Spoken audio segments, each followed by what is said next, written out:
Hey folks, this is Nico Winstead with Palisade Realty. In this quick video, we're going to be talking about credit, how to manage your credit, and also how to essentially keep yourself safe, and even potentially using credit as a tool to get ahead. Now, I'm not going to stand here and say that I know everything there is to know about credit, right? I would always recommend consulting other credit professionals. At the same time, over the last 10 years, I've actually been able to create some very astounding results through my personal credit, through my business credit. I've gone around the country teaching literally thousands and thousands of people about how to be responsible with their credit, to keep them safe, and also use it to help them get ahead in a lot of different ways. And so as we go through this training, what's going to happen is you're going to see different breakdown of really what credit is, the 6 factors that are making up our score, and by the end of it, we're going to learn strategies of how we can improve our credit and how we can use credit again as a tool to get ahead. Also, at the end of this, I'll be talking about my personal credit profile for anyone that's interested in seeing what the heck is his credit situation, right? So again, we're talking about managing your credit throughout this video. Is credit important? If you said yes, I 110% agree with you in a lot of different ways. I would follow that up with what is credit? I've literally asked this to thousands of people around the country and everyone has a little bit different of an answer. But what it really boils down to is a credit score, okay? A credit score is simply a number that's assigned to a borrower that reflects the strength of that borrower at the end of the day. Okay. Now, in other videos, we'll talk about, what is advantageous to having a great credit score, why it's not always a big deal if you don't have a good credit score, right? But we'll leave that for another video. What I'd recommend is clicking subscribe at the bottom right there. That way you can follow along with that if that's something that you're into. Now, what a lot of folks don't know is that we can get a lot of our credit information for free. Now, I'm not paid by any credit affiliated service, okay? But I personally use Credit Karma, okay, for a number of different reasons. One, the cost is that it's free. There's no cost. All I have to do is create a free account. They're gonna ask me some security questions that are a little bit tricky, but at the end of the day, if it's my account, I'll be able to get through it, all right? Security. If you dig into Credit Karma security on their website, there's multiple layers of security that they use. Their entire business model is made so where that, if your security is breached, that's a big problem for that company. So they invest a lot into making sure that your information is safe and that you're the only person looking at it. So that checks off in my book. I would again recommend going to Credit Karma's website, looking at what they're doing as far as security is concerned. Ease of use. I always use the app. Okay? Some people want to go to creditkarma.com and do everything like that. That's great. Go ahead and do it. What I would recommend on top of that is that if you do not have the app, to download the app. It's a free app and the platform makes it so easy to follow along with in this training video that it's just going to be a lot easier to use. Okay? And as far as reliability, a lot of folks don't want to use Credit Karma because they see a discrepancy between their actual FICO or their credit score and the credit score that Credit Karma says. And I've seen that same discrepancy as well, which is why I don't use Credit Karma for my credit score. I use it to see what my credit report is. And that right there, the report,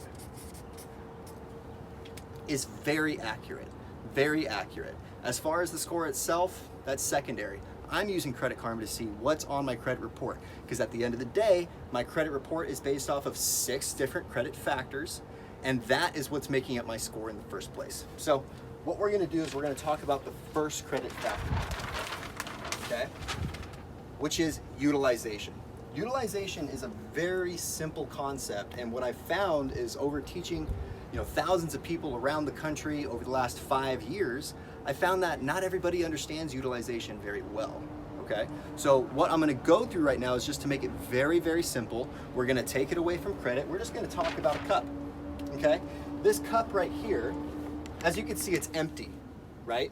But it has the potential to hold up to 100, let's say, 100 milliliters, whatever it is, right? The reality is that the cup is very similar to a line of credit or a credit card. What you have as a limit, meaning you have a potential borrowing of $10,000 right here, okay? Balance, meaning how much we owe, is 0. So the cup is not full at all. The credit card has no balance on it. So what is the percent of utilization? What is 0 divided by 10,000? 0.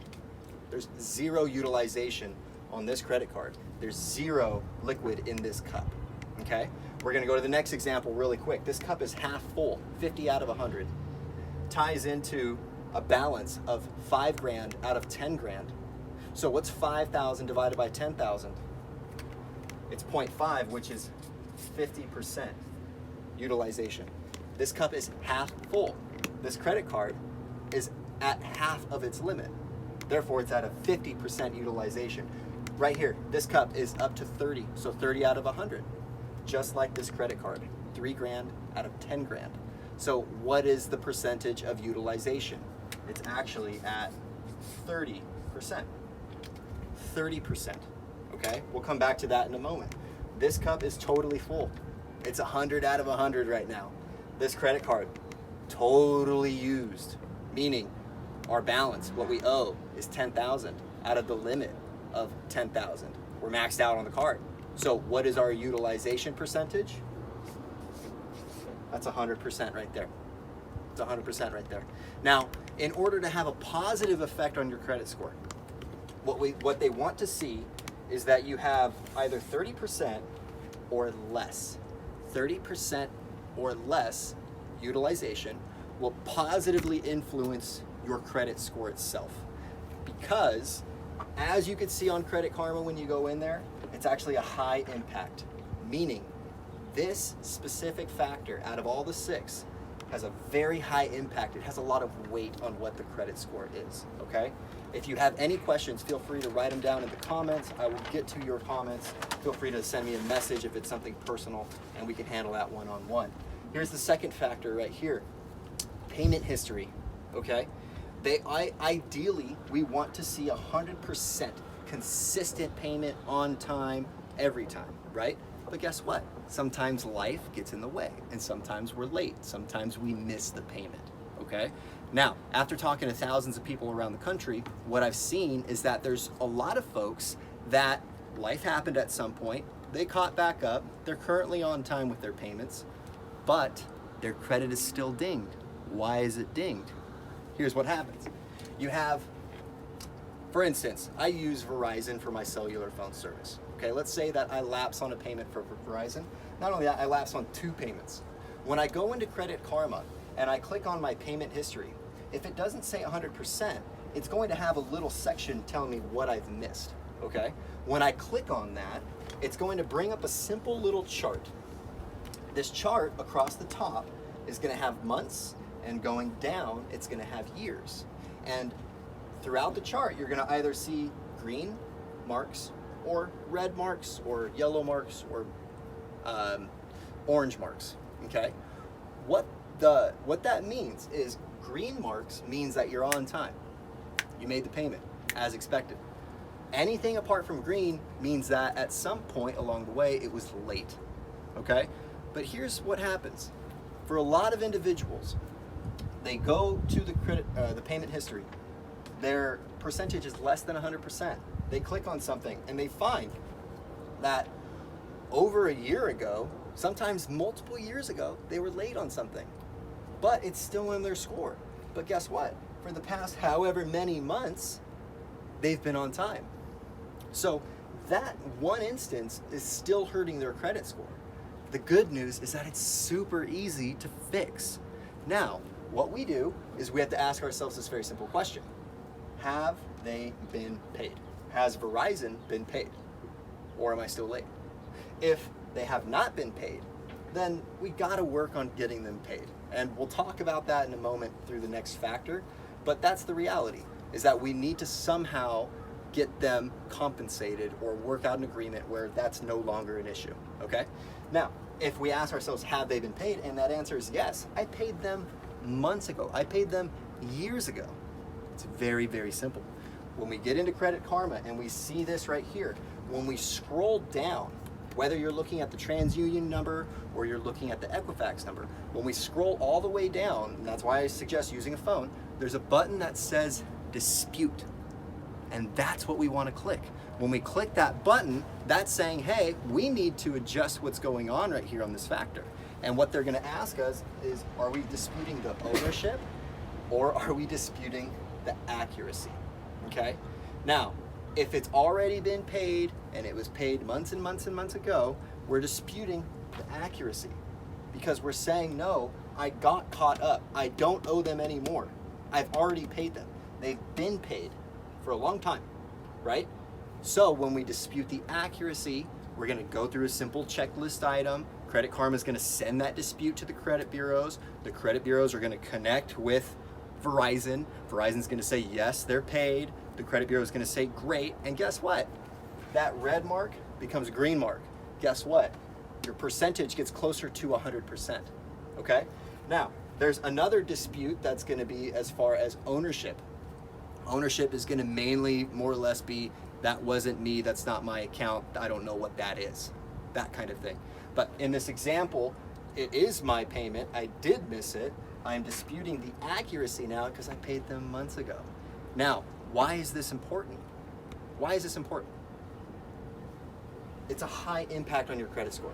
If you were to lend somebody money, are you going to lend more money to somebody who pays you, most of the time? Or are you going to lend more money to somebody that pays you every single time, every single payment? Right? Which one are you going to do? So that's why it's a high impact. That's why we want to see our goal at 100%. If it's not at 100%, go through what I just showed you, and literally, I've seen it happen within a week. That's off the credit score, okay?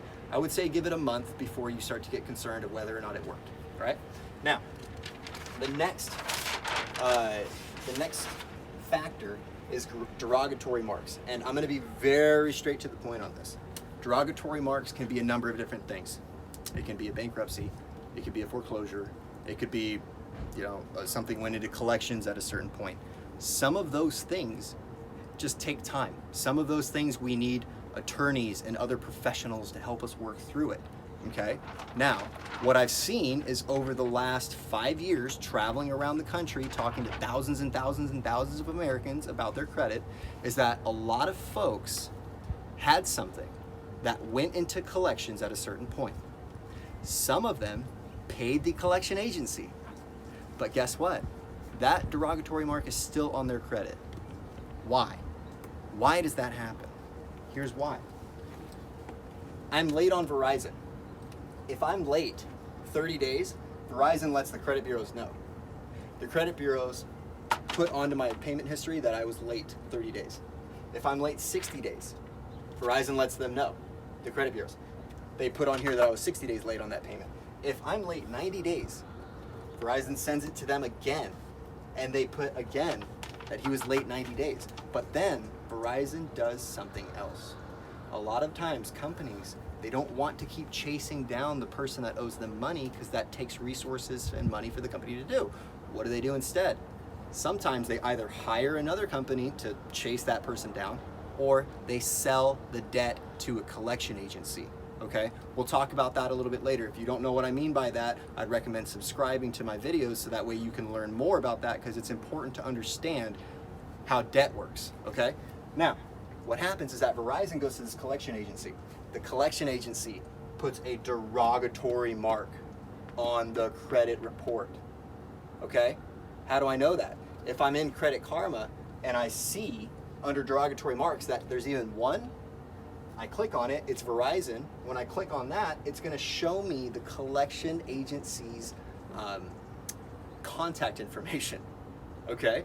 So, the biggest question again is, when I go to this moment, I have to ask myself, has that been paid? If it has been paid, then I follow the same process. Go scroll down, dispute. If it has not been paid, then what I can do is I can reach out to the collection agency. I can have a conversation with them around how much do I owe and what can I do in order to make sure that this gets resolved, okay? I've heard stories that some people will actually negotiate. Hey, I know I owe you $500 for such and such, but that's not where I'm at right now. I do have $300. Would that satisfy the debt? Sometimes it'll work. What's the worst they could say? The worst they could say is no, right? So you might as well ask, hey, why is this important? Why is this important? It's important because if you were a borrower and somebody is consistently late and late so far that now you're feeling like you have to chase them down, is that a borrower that you want to lend to again? No. Is that somebody that you would recommend a friend lending money to? Probably not. Probably not. So why? It's because it's a high impact on your credit score. It's a high impact. We want to see 0 derogatory marks. 0 derogatory marks. Now, if we have them, then we work through the process of getting them resolved. The great thing about our credit report is that it's fluid. It's not static. So even if somebody has gone through a foreclosure, even if somebody has filed for bankruptcy, right? There's time, there's ways, there's strategies involved in order to resolve those issues. And so again, if that's something that you want to learn more about, click the subscribe button, watch my other videos about it, because it's very, very simple information. Very simple information. Now, we're going to go to the last 3 factors, okay? We're going to wrap this up very quick. 4th is age of credit history. What does that mean? How long have I been a borrower? Recorded, okay? Now, older credit is rewarded. The longer I've been a borrower, the better it is for my credit score. Perfect. It's a medium impact, okay? What can I do in order to make sure that this has a positive effect on my credit score? Don't close old accounts. Don't close old accounts, because that's going to affect your age of credit history. When somebody closes old accounts, they find that their credit score dropped. Why? Because now it looks like they've been a borrower for less amount of time. Don't close old accounts. Make sure old accounts stay current. Now, number 5, total number of accounts. Okay, this one actually, when I was teaching this concept to people around the country, this one always blew their mind, because think about it like this. What do you think is more beneficial to your credit score? Having more lines of credit or less lines of credit? It stumped everybody, because it kind of is counterintuitive. But think of it like this. If you were a juggler and I was a juggler, okay? You're juggling 2 balls at a time, okay? Maybe you're a newer juggler, but you're doing it. You're getting the mechanics, right? You're juggling. I'm over here. I'm juggling 20 balls at one time. Okay, 20. I don't know if you've ever seen a juggler or tried to juggle, but it's not easy. It's not easy. So if one person was to throw you a ball and one person was to throw me a ball, between me and you, who is more likely to take that ball and keep juggling and not skip a beat? The person that has 2 or the person that's already juggling 20? The person that's already juggling 20. Why? Because they understand the mechanics. So adding another ball in, no big deal. Throw in 2 balls, throw in 3 balls. I got it. I know what I'm doing. I understand the trajectory. Whereas the person that's juggling 2, now all of a sudden you got 3. If you don't understand what I'm talking about, try juggling. You'll figure it out really quick. Now, total number of accounts. If we want to have a positive impact on our credit score, actually, if you look at Credit Karma and you look at this criteria right here, what it's going to show is that they want to see you having more than 10 lines of credit to positively affect your credit score. And that could be a mixture of credit cards, lines of credit, auto loans, mortgages, things like that. Okay? Now, hard inquiries. It's a low impact on your credit score. So even though it does have an effect, it doesn't have an extreme effect. Okay? Hard inquiries. This is one that stumps a lot of people. I have an entire video based upon this because there's a lot of miscommunication around it. If hard inquiries is something that you're trying to avoid actively and it might have hurt you in some situations, I'd recommend watching that video because it's more hyped up than it really needs to be. But I'll let that video do all the talking for it. Now, what you have is less hard inquiries is absolutely rewarded. Absolutely rewarded, okay? So it is a low impact, meaning that if you want to have a positive impact on your credit score through this factor itself, make sure you only have a couple hard inquiries every year. They do fall off after a period of time, okay? But the reality is, whether somebody has 15 hard inquiries or 5 hard inquiries or 2 hard inquiries, that is not gonna dictate 50 points on their credit score. It's not gonna dictate 30 points on their credit score. It's just not how it works, because it's a low impact on the score itself, okay? And again, if this is something that is new for you, if this information is new and you're not really sure how valid it is, I highly recommend typing in a question in the comments, and at the same time, subscribing so that way you can see other videos about this, because this is not as big of a deal as a lot of people feel that it is, okay? Now, I'm not a credit professional. Do not take this as credited advice. Make sure you do your own research. This is what I've learned after 10 years of working this system, okay? Now, here's my credit situation. Again, I don't know everything there is to know about credit. I've been able to learn these strategies and simplify them for a lot of other people, but I've learned them from people that have way higher financial results than I do, okay? I just take what other people are doing, and if it looks like it's working, I do the same thing they do. And it works out very well for me, okay?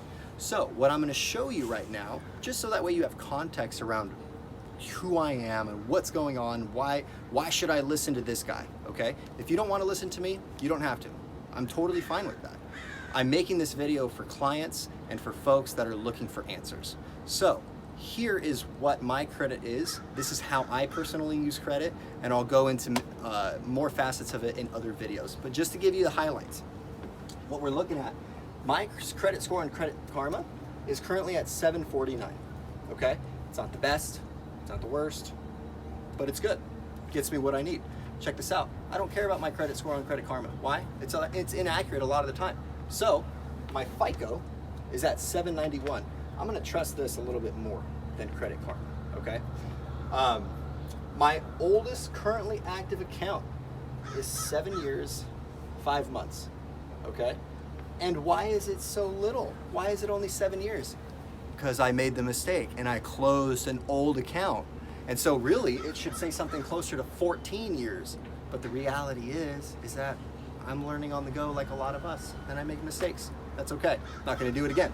Now, total accounts, I have 21 accounts. Those are the accounts that are in my name, Nico Winstead's name.